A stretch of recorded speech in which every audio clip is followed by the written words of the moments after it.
Préparez-vous, elle est débarquée en studio avec beaucoup de livres. Donc, Gloria, beaucoup de lectures pour nous cette semaine. On s'ennuiera pas. Non, pas du tout. Exactement. Mais on en a pour plus qu'une semaine, je vous le dis tout de suite. Donc, on va entamer, Gloria, avec ton livre coup de cœur, hein, parce qu'il y en a toujours un avec lequel tu nous débutes ça avec passion. Oui. Donc, qu'as-tu lu cette semaine? Cette semaine, j'ai lu 10 ans pas plus de Ragnar Johansson. C'est selon le Times, le meilleur auteur de romans policiers de notre époque. Oh, c'est un Islandais. C'est pas rien, ça? C'est pas rien, hein? C'est une pression assez lourde. Vraiment? C'est un Islandais. C'est la première fois que je lisais cet auteur et je suis d'accord avec le Times. Pour vrai? Oui, on est moi, ailleurs. Qui adore les romans policiers, là, oui, là, bon. ça m'intrigue. On est ailleurs, on est... c'est un polar comme je n'avais jamais lu. C'est-à-dire qu'il n'y a pas vraiment une intrigue où on fait une enquête, où il y a eu un meurtre. On ne sait pas trop qu'est-ce qui se passe. Et c'est là qu'est le charme de cet auteur-là. Premièrement, ça se passe naturellement en Islande, dans la ville la plus au nord-est de l'Islande, qui est Skalar. Il y a 10 personnes, 10 âmes, comme il dit, qui restent là. Est-ce qu'il y en a vraiment 10, hein, en partant? Ah. OK? Et puis, qu'est-ce qui donne aussi beaucoup de crédibilité, c'est que ce village-là existe pour le vrai. C'est aujourd'hui un village fantôme. Il s'est passé quelque chose. Là. Oui, les gens ne sont plus là pour une certaine raison. Alors, tout ça mis ensemble fait qu'on devient en partant accro. Et là, on lit, puis on se dit, écoute, il va se passer de quoi? Bien, voyons, il va se passer de quoi? Qu'est-ce qui va arriver? Et il arrive plein de choses, mais est-ce que c'est celle-là qui va faire qu'il va avoir un drame? Ça va déboucher vers quelque chose. Et puis, à un moment donné, on s'aperçoit qu'il y a comme une deuxième histoire. Il y a quelqu'un qui écrit. C'est toujours écrit. À ce moment-là, c'est des chapitres qui sont écrits un peu en italique. Puis là, on dit, bien voyons, qu'est-ce qu'elle fait, elle, dans l'histoire? Là? Pourquoi qu'elle nous raconte ça? Est-ce que ça a un lien avec ce qui se passe là-bas? Oui, à un moment donné, on finit par comprendre qu'il y a un lien. Et puis, on avance, puis tous les doutes qu'on peut avoir, je le sais, il va arriver ça. Bien, c'est jamais ça. C'est jamais ça. On n'est vraiment pas des bons enquêteurs, mais on est pris... C'est simple, puis en même temps, c'est complexe. On ne sait pas où on s'en va, mais on n'est pas perdu. C'est la première fois... Mais on reste accroché. Beaucoup. Puis ça se lit tout seul. Les chapitres sont très, très courts. Puis il y a toujours un élément qui vient s'ajouter qui fait que ça devient de plus en plus croustillant, sans savoir qu'est-ce qui se passe. Et puis on arrive devant une constatation où là, on ne s'attendait pas à ça, où tout ce qu'on a lu, là, va tout, comme on dit, s'embriquer un dans l'autre. On va comprendre. On va tout comprendre. Alors, j'ai trouvé ça vraiment bien. C'est, comme je t'ai dit tantôt, quelqu'un que je n'avais jamais lu jusqu'à date. Et ça vaut la peine. Oui, ça vaut la peine. Ça nous sort des chantiers battus. Hein? C'est un autre genre de polar. Oui, ça fait du bien des fois de lire quelque chose de différent. Effectivement. Donc, bravo à cette belle initiative pour cet auteur. Oui, puis comme je te dis, ils disent que c'est un des meilleurs. Je peux comprendre pourquoi maintenant, parce que c'est du nouveau genre. C'est un nouveau polar, une nouvelle sorte de polar. Wow. Je vais poursuivre dans le même thème, c'est-à-dire que je me suis dit, c'est tellement fun de lire du polar. Hein? Ça nous met un petit peu de piquant dans nos vies, des fois un peu monotones. Alors, je me suis dit, pourquoi pas aller chercher et présenter chez Boomerang la collection Slalom, qui font justement pour enfants de l'enquête, du policier, du suspense. Et là, ils ont ajouté la thématique horreur. Alors, je trouve que c'est bien d'apporter ça à nos enfants.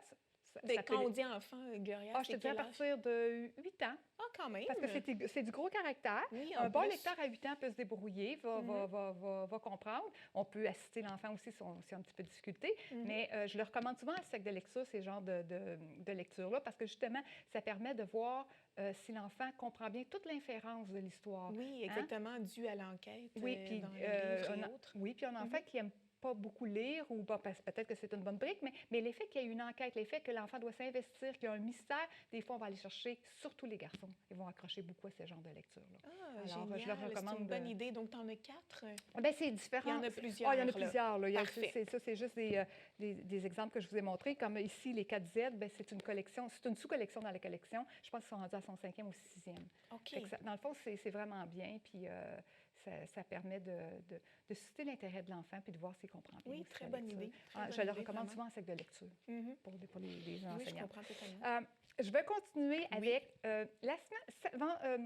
samedi qui vient, le 16, à la succursale de Saint-Constant, et le 23, samedi prochain, à la succursale de Châteauguay, je vais recevoir Claudia Lupien, qui est l'auteur de ces petits livres-là qu'on disait comme on aimait. J'ai aimé beaucoup les couleurs. Oui, puis c'est des petites histoires romantiques. Est-ce que c'est pour adultes? C'est pour oui, ados, c'est des enfants? 18 ans et plus. C'est des 18 ans et plus. Alors, Parfait. c'est des petites histoires qui font du bien. Romantiques, humoristiques, croustillantes, coquines, tiens. Ah oui! Pour notre caméraman, oui. Pour Jean-Maxime, notre réalisateur, une autre gamme pour sa collection. C'est ça, lui qui se peut plus, là. Exactement. Il va être content. Il va être content. J'ai pensé à lui. J'ai tout apporté les titres. Alors, si vous voulez la rencontrer, jaser avec elle, faire dédicacer vos livres, vous procurez le dernier qui est Ma théorie du petit mardi. Puis, chose intéressante, c'est que celui-là, le personnage principal, c'est un homme. Ah, en alors, plus! C'est Mathieu. Alors, Mathieu nous livre ses petits secrets intimes. Alors, c'est le fun. Elle a aussi fait, c'est nouveau, elle a aussi fait un livre pour les enfants qui s'appelle Mon Toujours été la en même camping. auteure? Oui, c'est son Oh, premier. OK. Oui. Alors, si vous voulez la rencontrer avec les enfants. Et ça, c'est pour enfants, le Mon été. Oui, celui-là, il n'y a pas de coquinerie. Il y a de... On est ailleurs. Pas de coquinerie au camping. Non, on est ailleurs. Donc, Mon été au camping, oui. donc c'est une belle histoire pour les vraiment plus jeunes. Oui, je te dirais, regarde l'écriture, là, je te dirais à partir de 8 ans. 8 ans encore une fois. Oui, c'est ça. Et puis, l'histoire avait bien le fun, et puis ça donne... Ça permet de découvrir certaines choses, puis d'apprentissage sur soi aussi, je trouve, dans l'histoire du personnage. Oui. OK. Je vais poursuivre avec notre chère amie Cathy. Oui, l'été s'en vient. Oui, j'ai vu ton titre, je me suis dit, c'est peut-être un lien. C'est que je me suis dit, moi aussi. Cathy, 10 livres en un mois. Oui. Je l'ai aimé, celui-là. Je sais qu'il y en a beaucoup. J'ai particulièrement Mais j'aime beaucoup les recettes de Cathy, oui, moi, c'est facile, c'est facile, c'est goûteux, c'est bon. Elle est vraiment douée. C'est vraiment... Moi aussi, je l'adore, cette personne-là. Ici, qu'est-ce que j'ai aimé dans celui-là? C'est, naturellement, la présentation de Cathy, c'est le fun, mais il y a aussi qu'il y a des exercices. Puis, tu sais, il y a 2 volets il y a des exercices aussi. Oui, puis il y a 2 volets. Tu as le débutant et l'avancé. Alors, tu sais, tu n'es pas perdu, puis tu peux progresser là-dedans. Le planning, écoute, le planning, elle te prend par la main. Là, tu ne peux pas maigrir avec donc, là, pendant un mois, tu manges ce qu'il y a dans son livre, tu as perdu 10 livres. Mais il faut que tu fasses les exercices aussi. Oui, mais regarde, tu as tout le menu. Il y a beaucoup de verres. Oui, puis tu as tout le menu.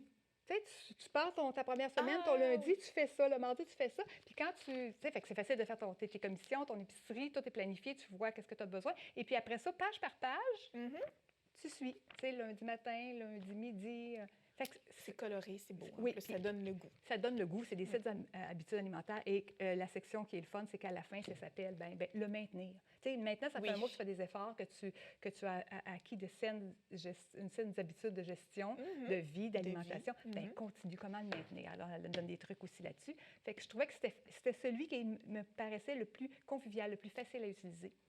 Alors, vraiment. Et plaisant aussi, puis on mange à notre faim Oui, aussi. les recettes sont délicieuses. Le dernier que je te propose, Rose bleue et toi, c'est Élise Gravel. C'est son dernier. Naturellement, ici, on va chercher tout ce qui est genre, le stéréotype. C'est un pur bijou. Elle passe tout, que ce soit la composition de la famille, que ce soit fille, garçon, pourquoi le rose, pourquoi le bleu. Et elle va chercher vraiment là, des points importants, informatifs, pour expliquer aux enfants. Pour expliquer, puis tous les enfants, même les adultes, je te dirais, tous les groupes d'âge, tous les enfants, et puis à chaque petite section, comme sur la famille ou sur soi, la personne, ton identité propre, elle va toujours interpeller le lecteur. Toi, qu'est-ce que tu en penses? Est-ce que tu penses que c'est correct? Est-ce qu'on devrait avoir le droit d'aimer qui on veut? Indépendamment des genres, indépendamment du sexe. Hein? La famille, est-ce que tu penses que le plus important dans la famille, est-ce que c'est la famille standard ou c'est que ce soit une famille aimante? Alors, tu sais, tout ce côté-là est là. Elle explique aussi... Quelle belle idée! Ah oui, vraiment, là, je pense que c'est et c'est d'actualité, en plus, disons-le. Et elle démystifie tout. Il n'y a rien qui est laissé là. Elle parle d'identité de genre, c'est-à-dire qu'on vient au monde avec un sexe qui n'est pas fille et garçon, mais bien masculin-féminin, mais c'est juste à la base. Oui. Qui tu es, c'est ça qui est important. Exact. Alors, peu importe comment... Il faut que tu te sentes bien. Et, c'est un livre pour tout le monde. C'est un livre pour tout le monde, exactement. Je ne mettrai pas d'âge là-dessus. Non, il y a beaucoup d'adultes qui en auraient besoin, je crois. Oui. Et l'important dans tout ça, si tu veux, à la fin, qu'est-ce qui en ressort beaucoup, c'est de vraiment de s'aimer soi-même, d'être bien comme on est et de respecter les autres tels qu'ils sont aussi. Wow. Alors, c'est vraiment d'actualité. Écoute, on apprend tellement de choses avec toi, Gloria. Merci. Tu vas rendre le monde meilleur avec ta lecture. Merci! C'est un beau compliment. Un gros merci, ma belle Gloria. On se retrouve la semaine prochaine.